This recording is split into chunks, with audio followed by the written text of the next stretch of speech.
हमारे साथ अब मोतीलाल ओसवाल के किशोर राणे हैं। किशोर नमस्कार। हम बारिश की बात कर चुके हैं माफ कीजिए, ड्राई फ्रूट्स की भी बात कर चुके हैं। अब बात यहां पर गोल्ड सिल्वर की करना चाहेंगे और जिस तरह की बड़ी मुनाफा वसूली ओवरनाइट देखने को मिली, $4500 अनाउंस के नीचे यहां पर सोना कारोबार करता हुआ नजर आया है।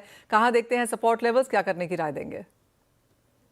मनीषा, आई थिंक एक सेफ हेवन का जो फटीक है वो मार्केट में नजर आ रहा है एंड मार्केट में capital is rotating to back to equities. कई हद तक जो इक्विटी इंडाइसेस है, ग्लोबल इक्विटी इंडाइसेस की मैं बात कर रहा हूँ, वो अगेन रिकॉर्ड स्तर पे पहुंच गया। Some of the markets like Korea, some of the markets like US and even the Mag 7 जो परफॉर्मेंस है ग्लोबली, आई थिंक वो भी some of the capital reallocation का स्ट्रेटेजीज में गया है।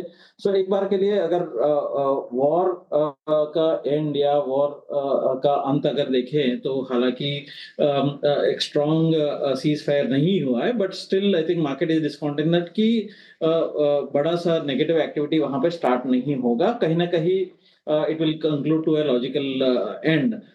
सेकेंड इज दैट कि बिकॉज वो हो जाता है कि दूसरी बात यह है कि global inflation is going to be sticky and high, तो उसके वजह से रेट कट्स का जो उम्मीद है वो कम हो गया है। उसके वजह से जो डॉलर मजबूती है, और दूसरा जो बॉन्ड यील्ड्स जो हायर है, इसके वजह से जो नेगेटिविटी है गोल्ड में वो भी है। एंड फाइनली जो capital migration back to some of the equity indices, actually वो तीनों चीजें गोल्ड को इस लेवल पे आके खड़ा कर दिया। I think slightly marginally negative अभी भी चलना चाहिए।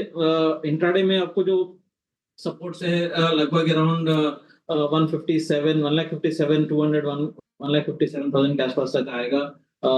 बट आई थिंक दोनों गोल्ड एंड सिल्वर में एक मेजॉरिटी अपसाइड ट्रिगर्स फिलहाल के लिए नहीं है।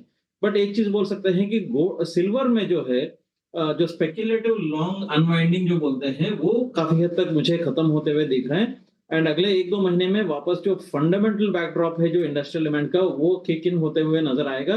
इमीडिएटली तो नहीं है, but I think over a period of next couple of months वो जो स्ट्रक्चरल बुल ट्रेंड है वो वापस आ सकता है सिल्वर में, which is driven by as a industrial metal, not as a safe haven. Safe haven, point taken. So सोने और चांदी के बीच में आपको लगता है कि चांदी यहाँ पर बाइंग अपॉर्चुनिटी देती हुई नजर आ रही है और यहाँ पर निवेश करना चाहिए।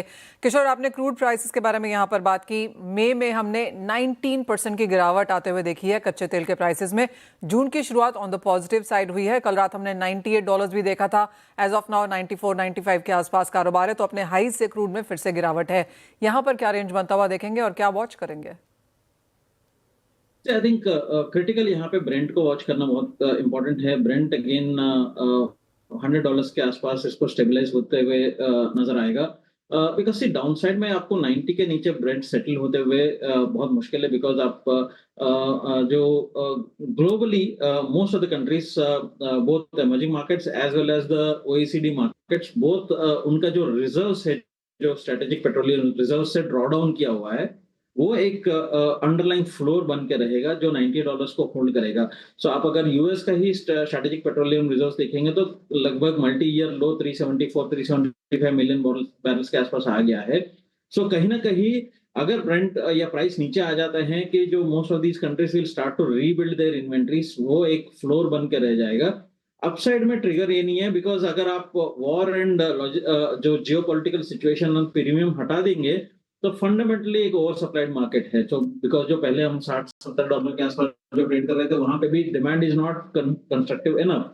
And second is because of the global inflation, आपका जो इकोनॉमिक स्लोडाउन एक बैकड्रॉप रहेगा वो आपको अपसाइड प्रिवेंट करेगा।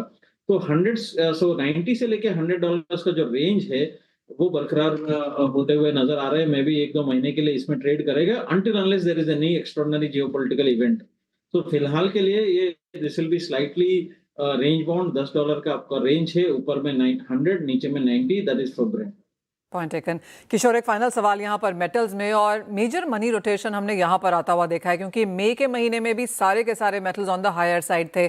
10% की तेजी कॉपर में थी, 5.5% एल्यूमिनियम ऊपर था।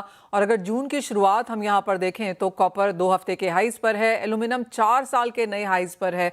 मेटल्स में आपको लगता है कन्विक्शन बेस्ट है लॉन्ग साइड जाने की? बिल्कुल, आई थिंक मेटल्स अभी सब फिलहाल के लिए सबसे बेस्ट इन्वेस्टमेंट अपॉर्चुनिटीज है, स्पेशली कॉपर है। कॉपर प्रॉब्ली आपको 1380 1340 के आसपास जो है वो एक रेंज है। बट मुझे ये रेंज तुरंत उसमें ब्रेकआउट आते हुए नजर आ रहा है, इवन अब करंट लेवल्स पे भी, या अगर थोड़ा बहुत अगर नीचे आता है 40-50 रुपए नीचे आता है, 1300-1320 के आसपास इसमें काफी अच्छा मौका मिल सकता है। सो स्ट्रक्चरली एल्यूमिनियम कॉपर ये दोनों काफी अच्छा बुल ट्रेंड पे है। So medium term short term both इस दोनों कमोडिटीज में एक अच्छा इन्वेस्टमेंट होगा। Point taken. तो silver is better than gold, कच्चे तेल में 9200, और मेटल्स में जहां तक बात है कॉपर एल्यूमिनियम दोनों ही आपकी पोर्टफोलियो में ऑन द बाई साइड होने चाहिए। किशोर, बहुत शुक्रिया हमारे साथ आज जुड़ने के लिए। बल इसी के साथ एक ब्रेक का भी